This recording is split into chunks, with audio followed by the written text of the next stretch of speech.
স্বয়ং আল্লাহ তাআলা রোজাদারদের পুরস্কার দিবেন, ফেরেশতাদের মাধ্যমে নয়। আসসালামু আলাইকুম প্রিয় বন্ধুরা, সবাই কেমন আছেন?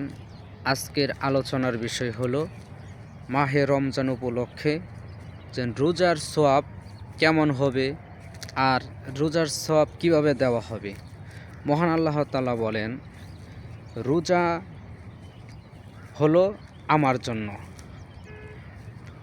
আর সমস্ত নেকি, সমস্ত গুনাহ, সমস্ত ইবাদতের পুরস্কার, ফলাফল এটা ফেরেশতারা দিয়ে থাকে, ফেরেশতারার হাতে থাকে। আপনারা জানেন মুনকার নাকির দুইটা ফেরেশতারা আছে, তারা বান্দার ভালো মন্দ সব কিছু লিপিবদ্ধ করে এবং কে কতটুক আমলের বিনিময়ে নেকি পাবে তারা লিপিবদ্ধ করে। কিন্তু একমাত্র মাহে রমজানের রোজার যেন একটা বদলা, রোজা রাখার একটা সওয়াব, একটা প্রতিদান, এটা মহান আল্লাহ তাআলা দিয়ে থাকবেন। কারণ আমরা যখন নামাজ পড়ি তখন মানুষ দেখে, আমরা যখন হজ করি তখনও মানুষ দেখে, আমরা যখন যাকাত দেই তখনও মানুষ দেখে, আমরা যখন প্রতিটা ইবাদত বন্দেগী মানুষ দেখে আমরা যেন করি।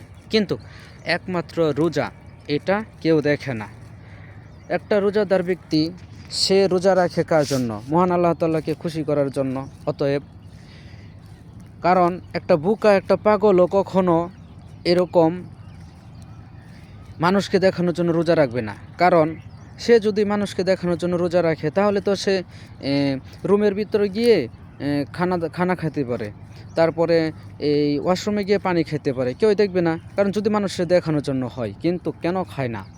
কারণ রোজা মানুষকে দেখানোর জন্য না, রোজা হলো মহান আল্লাহ তাআলাকে দেখানোর জন্য, মহান আল্লাহ তাআলার জন্যই। কারণ মানুষ রোজা রাখে এই কারণে, আমি পানি খাবো না, আমি পানাহার করব না, আমি স্ত্রীর সাথে মেলামেশা করব না, কারণ এইগুলো যদি করি আমার রোজা হবে না। মহান আল্লাহ তাআলা দেখতেছেন। অতএব মানুষকে দেখানোর জন্য রোজা না, রোজা একমাত্র আল্লাহ তাআলার জন্যই। এই কারণে মহান আল্লাহ তাআলা প্রতিটা নেকি কাজের বদলা এবং পুরস্কার তার ফেরেশতাদেরকে দায়িত্ব দিয়েছেন লিপিবদ্ধ করার জন্য। কিন্তু একমাত্র রোজার বদলাটা, রোজার পুরস্কারটা মহান আল্লাহ তাআলা তার নিজ হাতে রেখে দিয়েছেন। আর সেই রোজার পুরস্কার আল্লাহ তাআলা আমাদেরকে হাসরের ময়দানে, কিয়ামতের ময়দানে, আরশের ময়দানে দান করবেন। অতএব আমরা যেন মহান আল্লাহ তাআলাকে সন্তুষ্টি করার জন্য রোজা রাখতে পারি, রোজার পরিপূর্ণ হক যেন আমরা আদায় করতে পারি।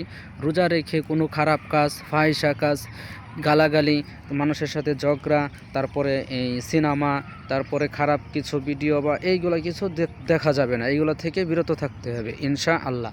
সবাই ভালো থাকবেন, সুস্থ থাকবেন। আসসালামু আলাইকুম।